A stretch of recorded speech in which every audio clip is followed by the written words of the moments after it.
Salut mes petits curieux. Valence, Espagne. Ce n'est pas que paella et sieste, vous savez.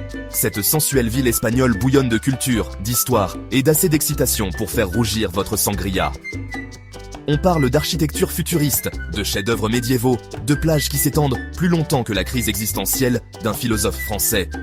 Et la nourriture, oh là là, des merveilles étoilées au Michelin au tapas qui vous donneront envie de lécher l'assiette, et peut-être le serveur. Alors, desserrez vos ceintures, prenez un verre de quelque chose de délicieux, et préparez-vous pour le guide du vagabond des 10 meilleurs endroits à visiter à Valence. Ça va être un sacré voyage. Tout d'abord, on décolle vers le futur. Enfin, pas littéralement. Mais croyez-moi, la Cité des Arts et des Sciences vous donnera l'impression d'avoir mis les pieds sur le plateau d'un film de science-fiction épique. Cette merveille architecturale, imaginée par Santiago Calatrava, non, ce n'est pas un danseur de flamenco, bien que ces bâtiments aient un certain panache, est un terrain de jeu de bâtiments futuristes, de piscines scintillantes et d'assez de trucs scientifiques pour faire danser votre cerveau à la flamenco. On parle du plus grand aquarium d'Europe, d'un opéra qui ressemble à un vaisseau spatial géant et d'un musée des sciences tellement interactif que vous aurez besoin d'une petite sieste après. Ne vous inquiétez pas, il y a plein d'endroits pour reprendre votre souffle et vous imprégner de l'ambiance futuriste. Essayez juste de ne pas vous perdre dans le bassin réfléchissant, vous pourriez tomber sur un canard très confus.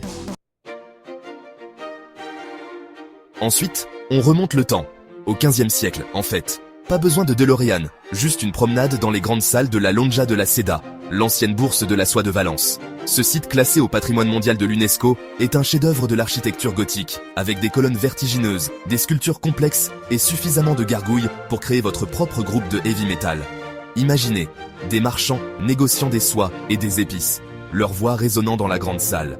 De quoi vous donner envie d'enfiler un pourpoint de velours et de commencer à troquer du safran. Mais même si le marchandage n'est pas votre truc, la beauté du lieu suffit à vous laisser sans voix. Essayez juste de ne pas vous faire enfermer après la fermeture. Ces gargouilles peuvent être un vrai cauchemar après quelques pintes. Une petite fin? Alors allons au Mercado Central de Valence. Un festin pour les sens et probablement l'endroit le plus délicieux sur Terre. Ce n'est pas vos courses habituelles, mes amis. Imaginez, une explosion de couleurs, d'arômes et de sons. Des étals débordants d'oranges juteuses, des montagnes d'olives scintillantes et suffisamment de charcuterie pour satisfaire les envies les plus carnivores. Vous pouvez déguster des spécialités locales, faire le plein de provisions pour un pique-nique ou simplement flâner dans les allées et vous imprégner de l'atmosphère animée. Et n'oubliez pas de goûter l'horchata, une boisson rafraîchissante à base de souchet. Ça peut paraître un peu étrange, mais croyez-moi, c'est délicieux, tout comme votre hôte. Chapitre 4. Cathédrale de Valence. Nom de Dieu. Maintenant, un peu de spiritualité, voulez-vous? Mais pas trop spirituel, c'est le vagabond, pas un monastère. La cathédrale de Valence, un glorieux mélange de styles architecturaux, du roman au gothique, en passant par le baroque, est un spectacle à voir. La légende raconte que le Saint Graal lui-même y est conservé. Est-ce vrai? Qui sait? Mais même si vous n'êtes pas religieux, les superbes vitraux de la cathédrale, ses chapelles ornées, et la vue imprenable depuis le clocher valant le détour. Essayez juste de ne pas vous faire prendre en train de prendre des selfies avec les statues, les prêtres peuvent être un peu susceptibles à ce sujet. Chapitre 5. El Carmen. Mangez, buvez, amusez-vous et perdez-vous un peu. Préparez-vous à vous perdre, mes amis, dans les rues labyrinthiques d'El Carmen, le quartier le plus ancien et le plus pittoresque de Valence. C'est là que l'histoire rencontre le cool hipster.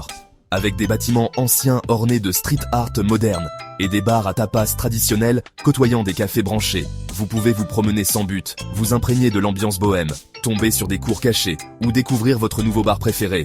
Et en parlant de bar, El Carmen est également un haut lieu de la vie nocturne, avec de tout, des bars à vin cosy aux boîtes de nuit animées.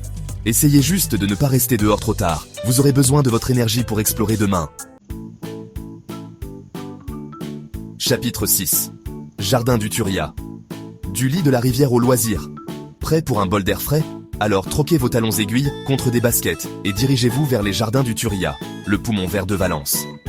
Autrefois le fleuve Turia, ce parc de 9 km de long est aujourd'hui un paradis pour les cyclistes, les joggeurs et tous ceux qui apprécient une promenade tranquille au milieu d'une végétation luxuriante. Vous pouvez louer un vélo et explorer les nombreuses sculptures, fontaines et jardins du parc, pique-niquer au bord du lac ou même faire du pédalo en forme de cygne. Oui, vous avez bien entendu, un pédalo en forme de cygne.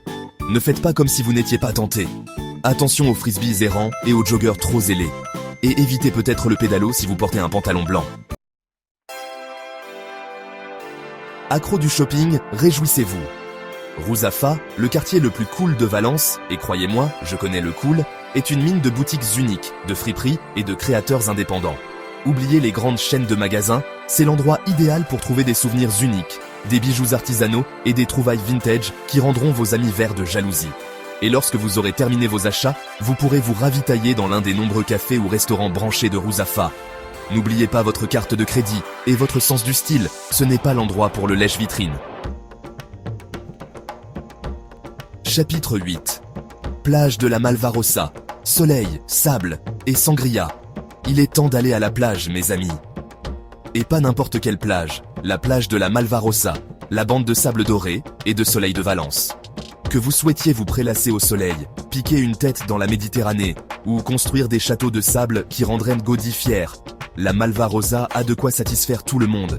Et lorsque vous avez une petite faim, la promenade du bord de mer est bordée de restaurants servant des fruits de mer frais, de la paella et bien sûr de la sangria.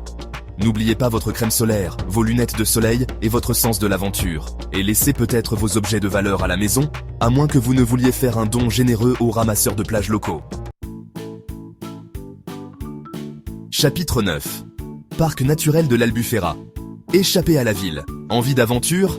Alors montez dans un bus et échappez à la ville pour une excursion d'une journée au parc naturel de l'Albufera, un magnifique lagon à quelques minutes de Valence.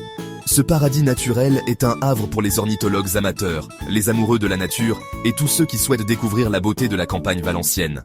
Vous pouvez faire une promenade en bateau à travers les rizières, observer des oiseaux exotiques et déguster la cuisine locale, notamment la célèbre paella de la région. Essayez juste de ne pas vous endormir dans le bus du retour, vous pourriez manquer votre arrêt et vous retrouver à Benidorm. Et personne ne veut ça. Chapitre 10. Bioparc Valence. Marcher du côté sauvage. Enfin, et surtout, on part en safari. Enfin, pas tout à fait. Mais le Bioparc Valence, avec ses habitats immersifs et son impressionnante collection d'animaux du monde entier, est la meilleure alternative. Des gorilles aux girafes, des lions aux lémuriens, vous vous retrouverez face à face avec certaines des créatures les plus fascinantes de la planète. Et le meilleur ? Les animaux sont gardés dans de vastes enclos naturalistes, ce qui vous permet de les observer dans un environnement qui ressemble beaucoup à leur habitat naturel. Essayez juste de ne pas vous approcher trop près des cages, vous ne voulez pas être pris pour un en-cas. Conclusion. Valence. Vous êtes prévenus. Voilà mes amis, le guide du vagabond des 10 meilleurs endroits à visiter à Valence. De l'architecture futuriste à l'histoire ancienne, des marchés animés au parc paisible, ce joyau espagnol a tout pour plaire. Alors qu'attendez-vous ? Réservez votre vol, faites vos valises et préparez-vous à vivre la magie de Valence par vous-même. Et n'oubliez pas de vous abonner à ma chaîne pour plus de conseils de voyage, d'aventure et de blagues.